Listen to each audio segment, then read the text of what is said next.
lift it up slowly. Holding steady, watch the clearance on the left. Easy, easy, bring it down onto the crate. 4. It looks damaged, needs replacement. That section needs more sanding before we apply the next layer. Copy that, I'll mark it down.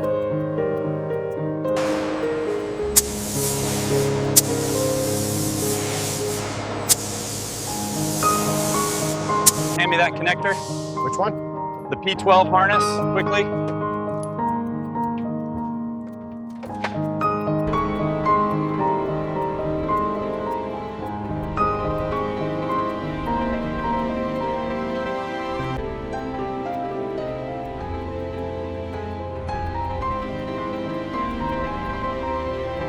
The upholstery alignment looks perfect on this row. Confirmed. Paneling secure, the trim is flawless.